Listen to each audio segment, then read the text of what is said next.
És akkor ilyenkor van az, hogy az agyam az így kifogy, megszűnik létezni. Na mindegy. Csodálatos. Szituáció a következő. Van 12 óra 8 perc. Nekem 13 óra 15-től órám van az egyetemen. Alkalmazott analízis 1. Felkeltem.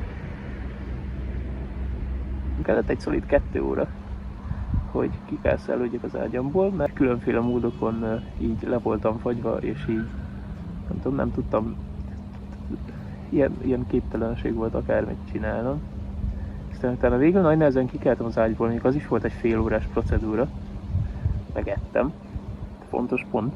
Utána bevettem a gyógyszereimet. Tehát most már úgy egy fokkal talán jobban embernek érzem magamat.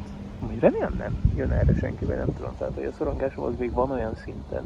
A sztorinak az a pontja következik, hogy nagyon jól lekéstem a vonatomat. Mire ideértem, addigra már bent állt, és akkor úgy voltam vele, hogy fuck that shit, azt föladom, de hogy az egész reggelt úgy számolom, még korábban is feküdtem le aludni, hogy akkor ma szépen időben fölkelek, és ja, na mindegy, még húzom meg.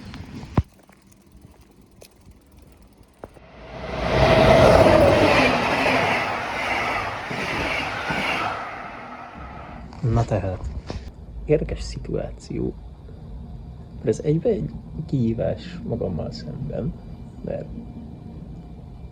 iszonyatosan szorongok attól, hogy mit gondolnak róla, meg így, nem tudom, szerintem mostanában jobban is félek megnyílni, mint korábban. Másrészt meg, hát ugye egy ilyen feldolgozásra a dolgoknak. Tehát, igen, nem tudom, hát ha segít a saját fasságaimmal, hogy ezeket megosztom másokkal, így nagy közönségbe. Az úgy nem tudom, az így más, mint személyesen beszélgetni róla. Hogy őszinte legyek, inkább erre lenne szükségem, úgy érzem, vagy hát érdekes helyzet, hogy a gimisekkel, nem tudom, így már nem beszélek. Nem volt energiám felvenni velük a kapcsolatot, és így nagyjából senki nem ért rám, hogy így mizu van, meg ilyenek. Az újak közül meg még nem tudtam, olyan akármennyire is közelebbi kapcsolatot létesíteni a kurva anyát. Miért kell ennyiszer bemondani? Az meg azt most mondta be, és ebben a pillanatban érkezik a vonatom. Lényeg. Hogy ugye még plusz egy, hogy hát ha van igény ilyesféle tartalomra, és hát ha ezzel így valakinek tudok segíteni, akinek szüksége van rá.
Légy szíves, törölj ki minket a kamerából. Szia! Biciklis! Hallod?